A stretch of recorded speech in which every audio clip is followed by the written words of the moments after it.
Dear student अस्सलाम वालेकुम। ईटा और एमटीकेट के प्रीवियसली सॉल्व इंग्लिश के एमसीक्यूज का जो लेक्चर सीरीज है वो उसका तीसरा पार्ट है। चलो शुरू करते हैं। क्वेश्चन नंबर वन है A N dash egg fitted the cake. Fitted the cake means जो बहुत ही ज्यादा बदबूदार हो जाए, जो अनप्लेजेंट एक्सट्रीम, उससे बू आती हो। और यहाँ पे हम अब देखेंगे कि यहाँ ब्लैंक में कौन सा लफ्ज हमारे पास ठीक आएगा। विकेबलरी का एमसीक्यू है। एंड नंबर वन है एडल्ट। एडल्ट कहते हैं जो खाने के काबिल ना हो। फर्मेंटेड कहते हैं उबाल को, जो फर्मेंटेशन के प्रोसेस से गुजर जाए। और रेंसिड कहते हैं बदबूदार को। एसिडलेस कहते हैं त्रुष को। तो याद रखें कि ऐसा अंडा जो खाने के काबिल नहीं था, उसने केक को क्या कर दिया, बदबूदार कर दिया। मतलब वो अंडा भी खराब था। तो एडल्ट, एन एडल्ट हमारे पास जो खाने के काबिल नहीं है। An adult egg फेटेड the cake. एक ना काबिले खाने वाला, जो खाने के काबिल ना हो, उस अंडे ने केक को क्या कर दिया, उसने उसको बदबूदार कर दिया। नंबर टू है the word opposite in the meaning to presume. Presume का अपोजिट या एंटीनम हमने ढूंढना है। प्रिज्यूम का मतलब होता है फर्ज करना, और प्रोबेबिलिटी के जमरे में आता है। और डिसबिलीव कहते हैं न मानने को, जिस पर यकीन ना किया जाए, अनेबल टू बिलीव। प्रिटेंड कहते हैं बहाने को। फिगर कहते हैं रकम को या किसी इंसान की जिस्म का जो की बनावट होती है उसको कहते हैं। और कंजक्चर कहते हैं कयास आराई को। तो आप देखें कि प्रिज्यूम जो फर्ज करना है, उसके साथ हमारा जो करेक्ट अपोजिट बनता है वो है डिसबिलीव। डिसबिलीव कहते हैं ना मानना या जो बिलीव के काबिल ना हो, नाकाबिल यकीन हो। इस तरह एमसीक्यू नंबर 3 है हमारे पास। Choose the correct answer. Since he came, we had happily married. Since he had come, we are happily married. Since he came, we have been happily married. और since he came, we are happily married. याद रखें कि ये compound sentence है। Since he came एक इसका clause है, और we had happily married ये उसका दूसरा क्लॉज है। और याद रखें कि जब किसी जुमले में since आ जाए, since टाइम के लिए यूज होता है, एग्जैक्ट टाइम के लिए, जब आपको पता हो कि जहां से शुरू होता है। अब सिंस हमारे पास प्रीपोजिशन भी है, कंजंक्शन भी, एडवर्ब भी है, लेकिन सिंस का मतलब है टाइम, किसी वक्त से, मखसूस वक्त से। और याद रखिए ये माजी में शुरू होता है और अभी तक जारी होता है। तो जब माजी में शुरू होता है जुमला और अभी तक जारी हो, तो उसको हम कहते हैं प्रेजेंट परफेक्ट कंटिन्यूअस टेंस। और सिंस और फॉर आप लोगों ने टेंसेस में किए भी होंगे कि वो प्रेजेंट परफेक्ट कंटिन्यूअस टेंस के साथ आता है। तो हमारे पास जुमला है जो करेक्ट है वो है since he came we have been happily married. We have been happily married, ये ही वो प्रेजेंट परफेक्ट कंटिन्यूअस टेंस है। इसी के साथ ये ठीक आता है। नंबर 4 हमारे पास है his quick dash was a product of good design. अब हम ये अगेन विकेबलरी का है। अफेक्शन कहते हैं फॉन्डनेस को, प्यार को, शौक को, मोहब्बत को। अफर्मेशन कहते हैं असबात को, किसी बात पे आप पॉजिटिवली रिस्पॉन्स करते हैं, अफर्मेशन। और एडियोटनेस कहते हैं फुर्ती को, सलाहियत को, काबिलियत को। वो बहुत ही जल्दी से कोई बंदा किसी बारे में सोचता है और उसको जल्दी से उसके जहन में कुछ आ जाता है, तो उसको एडियोटनेस कहते हैं, उसकी काबिलियत को। और डिलिंक्वेंसी जो है वो जुर्म को कहते हैं, क्राइम को कहते हैं, क्रिमिनल बिहेवियर को कहते हैं। तो अगर हम वो उसकी जो क्विक एडियोटनेस है, उसकी जो क्विक समझने की सलाहियत है, वो अच्छे प्रोडक्ट को डिजाइन करने में मदद करती है। तो ये हमारे पास ऑप्शन सी ठीक है।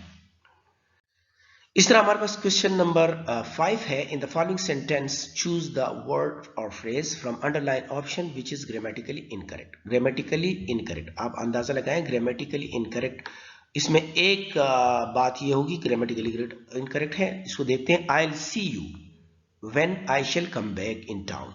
ये अब कॉम्प्लेक्स सेंटेंस है। कॉम्प्लेक्स सेंटेंस में दो क्लॉजेस को, जिसमें एक क्लॉज इंडिपेंडेंट होता है, दूसरा डिपेंडेंट होता है। एक क्लॉज दूसरे क्लॉज के ऊपर डिपेंडेंट होता है। तो आप देखें आई विल सी यू, मैं आपसे मिलूंगा, ये मैं आपको देखूंगा, मैं आपसे मिलूंगा, ये फ्यूचर टेंस है। और व्हेन कंजंक्शन इसमें आया है आई shall come back in town, जब मैं टाउन में आप वापस आ जाऊं। तो याद रखिए कॉम्प्लेक्स सेंटेंस में जो ये रूल है कि मेन क्लॉज अगर फ्यूचर टेंस में है, इसमें ये main clause I see you, ये मेन क्लॉज है, ये फ्यूचर टेंस में है, तो इसका जो सबऑर्डिनेट क्लॉज है, सबऑर्डिनेट क्लॉज ये प्रेजेंट इंडेफिनिट टेंस में होगा। तो इसमें आपने देख लिया कि अगर ये प्रेजेंट इंडेफिनिट टेंस में है तो ये यहाँ पे गलती शेल में, शेल फ्यूचर का सिगा है और इसको हम प्रेजेंट इंडेफिनिट टेंस में नहीं लगा सकते। इसका करेक्ट हमारे पास ऑप्शन सी है, क्योंकि ये ग्रामेटिकल रॉन्ग है। और इस जुमले को अगर हम करेक्टली बताएं तो I see you when I come back in town. याद रखें कॉम्प्लेक्स सेंटेंस में रूल ये है कि अगर इफ जो मेन क्लॉज है वो फ्यूचर टेंस में होगा तो इसका subordinate clause present definite tense में होगा। इस तरह के जुमले काफी आते हैं एमडीकेट और ईटा में।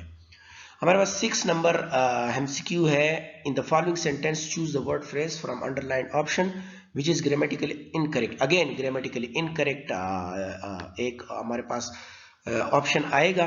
From now and on I will study hard to pass the exam. अब यहाँ पे बहुत ही सिंपली हमें पता चल गया कि ये एक फ्रेज है फ्रॉम नाउ ऑन। ये कभी ये नहीं होता है कि फ्रॉम नाउ एंड ऑन। तो हमारे पास फ्रॉम नाउ ऑन जो है वो यहाँ आता है, इसमें ये ऑप्शन बी जो है ये गलत है। तो हमारे पास ऑप्शन बी गलत हो गया और इसका करेक्ट होगा from now on I will study hard to pass the exam, not from now and on. Question number 7 है हमारे पास the word closest in the meaning to on the wrong foot. On the wrong foot एक phrase है, इसके लिए हम जो synonym है या क्लोजेस्ट मीनिंग है वो देखेंगे। तो पहले हम जान लेते हैं कि रॉन्ग फुट का मतलब, रॉन्ग फुट का मतलब होता है तवाजुन खो देना, ऑफ बैलेंस हो जाना। और अब हम ऑप्शन ए को देखते हैं। स्टम्बल मीन्स ठोकर खाना, और हम्बल आजिज को कहते हैं। डिपेंडेबल जो किसी दूसरे के ऊपर मुनहसर हो, और या डिपेंडेबल होता है वो या काबिल एतमाद होता है, और ट्रस्टवर्दी रिलायबल बंदे को डिपेंडेबल कहते हैं। प्रेजेंटेबल मुनासिब को कहते हैं, सूटेबल को कहते हैं। तो प्रेजेंटेबल, डिपेंडेबल, हम्बल, ये तीनों मीनिंग जो है ये इसके साथ ऑन द रॉन्ग फुट के साथ ये सिमिलैरिटी नहीं रखते हैं। ऑन द रॉन्ग फुट तवाजुन को देना, ऑफ बैलेंस हो जाना। और स्टम्बल भी तवाजुन को देने को कहते हैं, स्टम्बलिंग ठोकर खाने को कहते हैं जब तवाजुन लोग को देते हैं। तो ये हमारे पास क्लोजेस्ट मीनिंग है या सिनोनिम है। 8 नंबर है the word opposite in the meaning to tumultuous. 8 number है टमल्चुअस के अपोजिट ढूंढना है हमने, एंटीनम ढूंढना है। और टमल्चुअस कहते हैं हंगामा खेज को, जहां पे बहुत ज्यादा शोर शराबा हो। और अब हम ऑप्शंस को देखते हैं। फियर्स वहशी को कहते हैं, फियर्स वहशी को कहते हैं। हेक्टिक जो होता है वो हिजान खेज, मसरूफ, बहुत ज्यादा मसरूफ, और इसको कहते हैं मॉडरेट। मॉडरेट एतदाल पसंद को कहते हैं, बहुत ही एवरेज इन अमाउंट को कहते हैं। क्वालिटी और डिग्री में वो बिल्कुल मॉडरेट होता है। और रूकस कहते हैं बैठी हुई आवाज को कहते हैं, जब किसी की आवाज जो होती है वो हार्श और लाउड हो जाती है उसको रूकस कहते हैं। तो हमारे पास टमल्चुअस हंगामा खेज को कहते हैं, फेयर्स शदीद वहशी को कहते हैं, हेक्टिक ये भी हिजान खेज, और रूकस जो है ये भी बैठी हुई आवाज को कहते हैं। तो इसका अपोजिट हमारे पास होगा मॉडरेट। मॉडरेट टमल्चुअस का अपोजिट है या एंटीनिम है। क्वेश्चन नंबर 9 है हमारे पास। Choose the correct answer. They replaced gold with paper money, और they substituted gold with paper money. फिर they substitute gold of paper money, और फिर है they substituted gold by paper money. अब हम पहले ही तो रिप्लेस और सब्स्टिट्यूट को जान जाएं। याद रखें कि रिप्लेस वर्ड जो है, ये रिप्लेस वर्ड किसी एक चीज को या किसी एक शख्स को हम दूसरी चीज या शख्स से परमानेंटली उसको रिप्लेस कर दें, हम उसको परमानेंटली उसको मुतबादिल बना दें। और सब्स्टिट्यूट जो होता है उसको भी रिप्लेस करना होता है, लेकिन वो टेम्परेरी होता है। फॉर एग्जांपल मैं आपको एक्सप्लेन करूं कि दे रिप्लेस को, the coach replace the player due to his poor performance.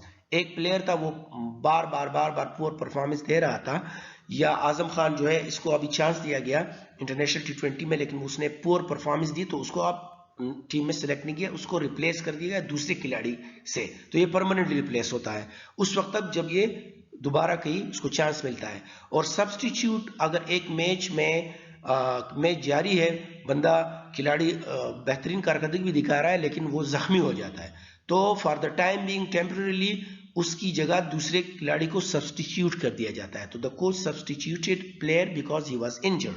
तो इसमें हमारे पास और रिप्लेस हमेशा विद के साथ आता है, रिप्लेस हमेशा विद के साथ है। रिप्लेस इसमें हम इसमें they replace gold with paper money, और जब गोल्ड खत्म हुआ तो मुस्तकिल तौर पर क्या होगा, पेपर मनी आ गया। अब पेपर मनी हम दुनिया में यूज करते हैं, तो इसमें रिप्लेस आएगा, सब्स्टिट्यूट तो आएगा नहीं, सब्स्टिट्यूट इसमें नहीं आ सकता। तो और रिप्लेस के साथ विद आता है, रिप्लेस के साथ कभी बाय नहीं आता, और ये सब्स्टिट्यूट वाला जुमला जो है वो तो दोनों गलत हैं। तो हमारे पास ऑप्शन ए ठीक है, they replace gold with paper money. Number 10 है the word opposite in meaning to capacious. Capacious आप अंदाजा लगा दें, इसका अपोजिट हमने देखा, कैपेशियस वसी और कुशादा को कहते हैं, कैपेसिटी को कहते हैं, जहां कैपेसिटी ज्यादा होती है। तो कैपेशियस कुशादा या वसी।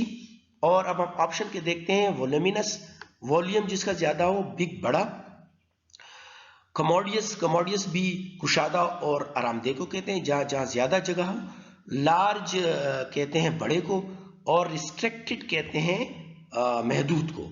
तो हमने कैपेशियस मीन्स कुशादा के अपोजिट मीनिंग ढूंढना है, तो कुशादा का अपोजिट मीनिंग हमारे पास रिस्ट्रिक्टेड आता है, क्योंकि वोल्यूमिनस, कमोडियस और लार्ज तीनों कुशादा और बड़े को कहते हैं, जबकि रिस्ट्रिक्टेड महदूद को कहते हैं। ये इसका अपोजिट मीनिंग बनता है, तो हमारे पास ऑप्शन डी ठीक है। इस तरह ये लेक्चर अभी खत्म होता है, दूसरे लेक्चर के लिए आप इंतजार करें।